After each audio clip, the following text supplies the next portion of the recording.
Hi everyone, today we are going to discuss about factors affecting IR frequencies। तो यहाँ पर हमने total 4 most important factors consider किया है जो पर्टिकुलरली अफेक्ट करते हैं IR फ्रीक्वेंसीज। इस टॉपिक पे क्वेश्चन हमेशा पूछा जाता है, तो ये वीडियो आप एंड तक देखें, किसी भी पार्ट को आप बिल्कुल भी मिस ना करें। तो चलिए फर्स्ट फैक्टर डिस्कस करते हैं। तो ये फैक्टर समझने से पहले इंडक्टिव इफेक्ट किसे कहते हैं ये समझ लेते हैं। तो बेसिकली जो मॉलिक्यूल्स होते हैं, तो यहाँ पर एक मॉलिक्यूल कंसीडर कर लीजिए, और इन मॉलिक्यूल्स में जो इलेक्ट्रॉन डेंसिटी होती है वो इलेक्ट्रॉन डेंसिटी डिस्प्लेस करती है एक साइड से दूसरी side through the sigma bond because of electron withdrawing और डोनेटिंग ग्रुप्स और एटम। इस वजह से डेवलप होता है परमानेंट डायपोल मूवमेंट, और इस ही फेनोमेनन को कहा जाता है इंडक्टिव इफेक्ट। और जो इलेक्ट्रॉन डेंसिटी का डिस्प्लेसमेंट होता है इसे पोलराइजेशन कहा जाता है। तो यहाँ पर एक एग्जांपल कंसीडर कर लीजिए, CH3 CH2 Cl। तो जो Cl है इलेक्ट्रॉन विड्रॉइंग एटम है जो इलेक्ट्रॉन डेंसिटी को पुल करेगा, और तो यहाँ पर जो डेवलप होगा नेगेटिव चार्ज और यहाँ पर पॉजिटिव चार्ज डेवलप होगा, तो इसे ही इंडक्टिव इफेक्ट कहा जाता है। 2 टाइप्स के इंडक्टिव इफेक्ट होते हैं, एक होता है -I इफेक्ट और एक होता है +I इफेक्ट। तो जो -I इफेक्ट होता है, तो यहाँ पर एक एग्जांपल कंसीडर कर लीजिए। तो जो X है इलेक्ट्रॉन विड्रॉइंग ग्रुप होगा जो इलेक्ट्रॉन डेंसिटी को अपनी ओर पुल करेगा, तो इसे -I इफेक्ट कहा जाता है। और जो +I इफेक्ट होता है, तो उसमें जो X है इलेक्ट्रॉन डोनेटिंग ग्रुप होता है जो इलेक्ट्रॉन डेंसिटी को डोनेट करता है, इसीलिए इसे +I इफेक्ट कहा जाता है। अब देखते हैं how the inductive effect affects the IR frequencies. तो यहाँ पर हमने टोटल 3 डिफरेंट मॉलिक्यूल कंसीडर किया है, एसीटोन, अल्डिहाइड, एसिटिल क्लोराइड। और तीनों ही मॉलिक्यूल का जो कार्बोनिल ग्रुप है इसका जो एब्सॉर्प्शन फ्रीक्वेंसी है वो डिफरेंट है। तो सबसे पहले देखते हैं एसिटिल क्लोराइड। तो एसिटिल क्लोराइड जो मॉलिक्यूल है इसमें एक इलेक्ट्रॉन विड्रॉइंग ग्रुप है दैट इज़ अ क्लोरीन, और एक इलेक्ट्रॉन डोनेटिंग ग्रुप है दैट इज़ अ CH3। लेकिन यहाँ पर आपको स्ट्रॉन्ग -I इफेक्ट देखने के लिए मिलेगा as compare to the +I effect, क्योंकि जो क्लोरीन है ये मोर इलेक्ट्रोनेगेटिव एटम है। तो इलेक्ट्रॉन विड्रॉइंग ग्रुप की वजह से जो कार्बन ऑक्सीजन का जो बॉन्ड लेंथ है ये बॉन्ड लेंथ डिक्रीज हो जाएगा। अगर बॉन्ड लेंथ डिक्रीज होता है इट मीन्स कि जो बॉन्ड स्ट्रेंथ होता है वो इंक्रीज होता है, क्योंकि हमें पता है शॉर्टर दी बॉन्ड लेंथ स्ट्रॉन्गर दी बॉन्ड। अगर बॉन्ड स्ट्रेंथ इंक्रीज होता है it means force constant increase होता है। फोर्स कांस्टेंट क्या होता है? It is the inter atomic forces between the atoms. अगर फोर्स कांस्टेंट इंक्रीज होता है तो जो IR फ्रीक्वेंसी होती है वो भी इंक्रीज होती है। अब देखते हैं अल्डिहाइड ग्रुप। तो अल्डिहाइड ग्रुप में एक हाइड्रोजन है जो इतना अफेक्ट नहीं करेगा, लेकिन जो एक मिथाइल ग्रुप है ये +I इफेक्ट शो करेगा। तो +I इफेक्ट की वजह से जो कार्बन ऑक्सीजन का जो बॉन्ड है ये बॉन्ड लेंथ इंक्रीज होगा। अगर बॉन्ड लेंथ इंक्रीज होगा इट मीन्स जो बॉन्ड स्ट्रेंथ होता है वो डिक्रीज होता है, क्योंकि हमें पता है लॉन्गर दी बॉन्ड लेंथ वीकर दी बॉन्ड। अगर बॉन्ड स्ट्रेंथ डिक्रीज होगा इट मीन्स जो फोर्स कांस्टेंट है ये भी डिक्रीज होगा। फोर्स कांस्टेंट अगर डिक्रीज होगा इट मीन्स कि जो IR फ्रीक्वेंसी है ये भी डिक्रीज होगा। अगर आप अल्डिहाइड कार्बोनिल का एब्सॉर्प्शन फ्रीक्वेंसी देखोगे तो वो लो है as compare to acetyl chloride. अब बात करते हैं एसीटोन की। तो एसीटोन में 2 मिथाइल ग्रुप है, तो यहाँ पर आपको स्ट्रॉन्ग +I इफेक्ट देखने के लिए मिलेगा। तो इस +I इफेक्ट की वजह से क्या होगा कि जो कार्बन ऑक्सीजन का जो बॉन्ड लेंथ है ये और इंक्रीज हो जाएगा। तो हमें पता है लॉन्गर दी बॉन्ड लेंथ वीकर दी बॉन्ड, तो यहाँ पर जो कार्बन ऑक्सीजन का जो बॉन्ड है ये और वीक हो रहा है एज़ कम्पेयर टू अल्डिहाइड। तो यहाँ पर जो बॉन्ड स्ट्रेंथ है और वीक हो रहा है। बॉन्ड स्ट्रेंथ डिक्रीज होगा इट मीन्स के जो फोर्स कांस्टेंट है ये भी डिक्रीज होगा, और फोर्स कांस्टेंट अगर डिक्रीज होता है तो IR फ्रीक्वेंसी भी डिक्रीज होता है। तो अगर आप एसीटोन के कार्बोनिल की एब्सॉर्प्शन फ्रीक्वेंसी देखोगे तो ये और लो है as compare to aldehyde. So this is how inductive effect affect the IR frequency. अगर -I इफेक्ट होता है तो IR फ्रीक्वेंसी इंक्रीज हो जाती है, अगर +I इफेक्ट होता है तो IR फ्रीक्वेंसी डिक्रीज हो जाती है। ये आप ज़रूर याद रखें। ये फैक्टर समझने से पहले रेजोनेंस इफेक्ट किसे कहते हैं ये समझ लेते हैं। तो इस इफेक्ट को मेसोमेरिक इफेक्ट भी कहा जाता है। तो बेसिकली जो पाई इलेक्ट्रॉन्स होते हैं, नॉन बॉन्डिंग इलेक्ट्रॉन्स होते हैं, ये डिलोकलाइज करते हैं थ्रू द कॉन्जुगेटेड सिस्टम, तो इसे रेजोनेंस कहा जाता है और इस वजह से जो इफेक्ट होता है उसे रेजोनेंस इफेक्ट कहा जाता है।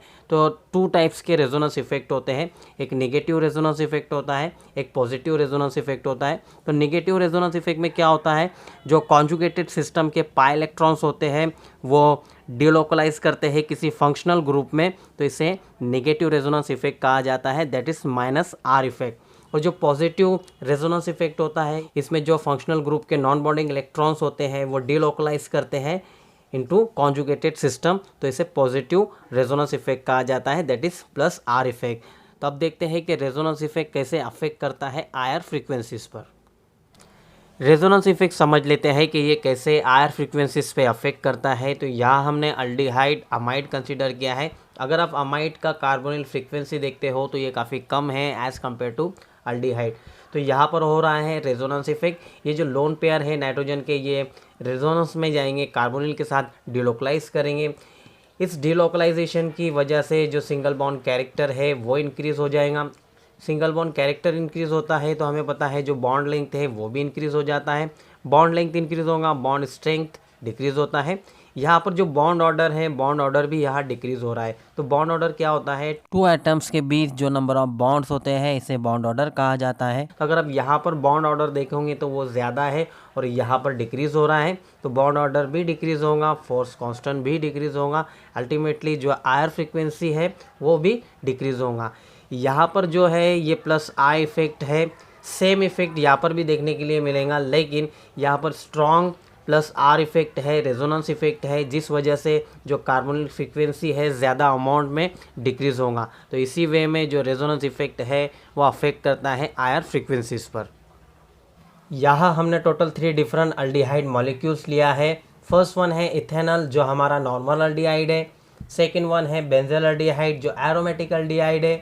थर्ड वन है अल्फ़ा बीटा अनसैचुरेटेड अल्डिहाइड, जहाँ पर आपको alpha beta unsaturated double bond देखने के लिए मिलता है और इन सभी का जो कार्बोनिल फ्रीक्वेंसी है वो डिफरेंट है। लेकिन अगर आप ये दोनों ही अल्डिहाइड को केयरफुली ऑब्जर्व करोगे तो आपको पता चलेगा कि इनका जो कार्बोनिल फ्रीक्वेंसी है वो लेस है as compare to this one. तो ऐसा क्या हो रहा है इन दोनों ही अल्डिहाइड में जिस वजह से इनका कार्बोनिल फ्रीक्वेंसी डिक्रीज़ हो रहा है as compare to this one? तो यहाँ पर हो रहा है रेजोनेंस इफेक्ट, जिस वजह से इनका कार्बोनिल फ्रीक्वेंसी डिक्रीज़ हो रहा है। तो ये जो कंजुगेटेड सिस्टम है इसके जो पाई बॉन्ड हैं वो डीलोकलाइज करेंगे इस कार्बोनिल ग्रुप के साथ, इस वजह से सिंगल बॉन्ड कैरेक्टर यहाँ पर इंक्रीज़ होगा।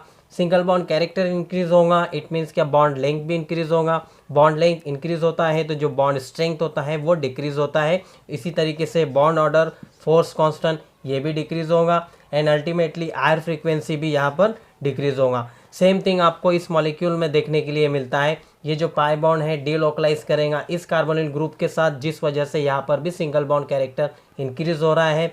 सिंगल बॉन्ड कैरेक्टर इंक्रीज़ होगा, इट मीन्स के यहाँ पर भी बॉन्ड लेंथ इंक्रीज़ होगा and ultimately bond strength, bond order, force constant ये भी डिक्रीज़ होगा और फाइनली जो IR फ्रीक्वेंसी है इस मॉलिक्यूल में वो भी डिक्रीज़ होगा। तो इसी वे में जो रेजोनेंस इफेक्ट है, कॉन्जुगेशन इफेक्ट है, वो अफेक्ट करता है IR फ्रीक्वेंसीज़ को।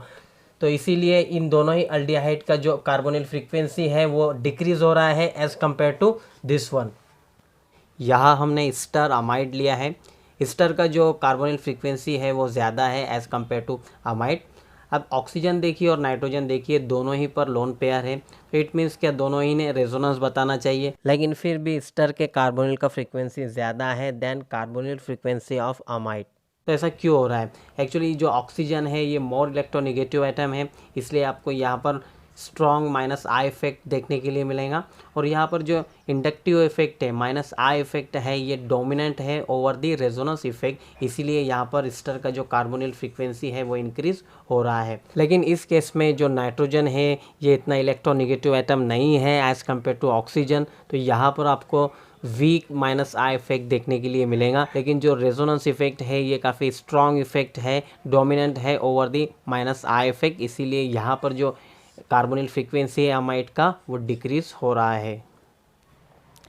थर्ड फैक्टर है हाइड्रोजन बॉन्डिंग। ये भी काफ़ी इंपॉर्टेंट फैक्टर है जो पर्टिकुलरली अफेक्ट करता है हायर फ्रीक्वेंसीज पर। तो हाइड्रोजन बॉन्डिंग किसे कहा जाता है? तो मॉलिक्यूल्स में जो डायपोल डायपोल इंटरेक्शन होता है हाइड्रोजन और इलेक्ट्रोनेगेटिव एटम के बीच, इस वजह से बॉन्ड फॉर्म होता है और इसे ही हाइड्रोजन बॉन्डिंग कहा जाता है। तो यहाँ पर हमने dimer of carboxylic acid consider किया है। तो जो कॉन्सेंट्रेटेड कार्बोक्सिलिक एसिड होते हैं ये हमेशा डायमर फॉर्म में ही एग्जिस्ट करते हैं और इनमें जो डायमराइजेशन होता है ये हाइड्रोजन बॉन्डिंग की वजह से होता है। तो हाइड्रोजन बॉन्डिंग की वजह से यहाँ पर क्या हो रहा है कि जो कार्बोनिल का बॉन्ड है ये वीक हो रहा है और इस बॉन्ड वीकनिंग की वजह से इसका जो कार्बोनिल फ्रीक्वेंसी है वो लो होता है। तो ये कॉन्सेंट्रेटेड कार्बोक्सिलिक एसिड जो एग्जिस्ट कर रहे हैं डायमर फॉर्म में, अगर इन्हें डाइल्यूट किया जाए तो ऑन डाइल्यूशन इनका जो हाइड्रोजन बॉन्डिंग है ये ब्रेक हो जाएगा। तो जो डाइल्यूट कार्बोक्सिलिक एसिड एग्जिस्ट करेगा वो मोनोमेरिक फॉर्म में एग्जिस्ट करेगा और ये डाइल्यूटेड कार्बोक्सिलिक एसिड में एक फैक्टर अफेक्ट करेगा यहाँ पर माइनस आई इफेक्ट, और इस माइनस आई इफेक्ट की वजह से इसका जो कार्बोनिल फ्रीक्वेंसी है वो इंक्रीज़ हो जाएगा।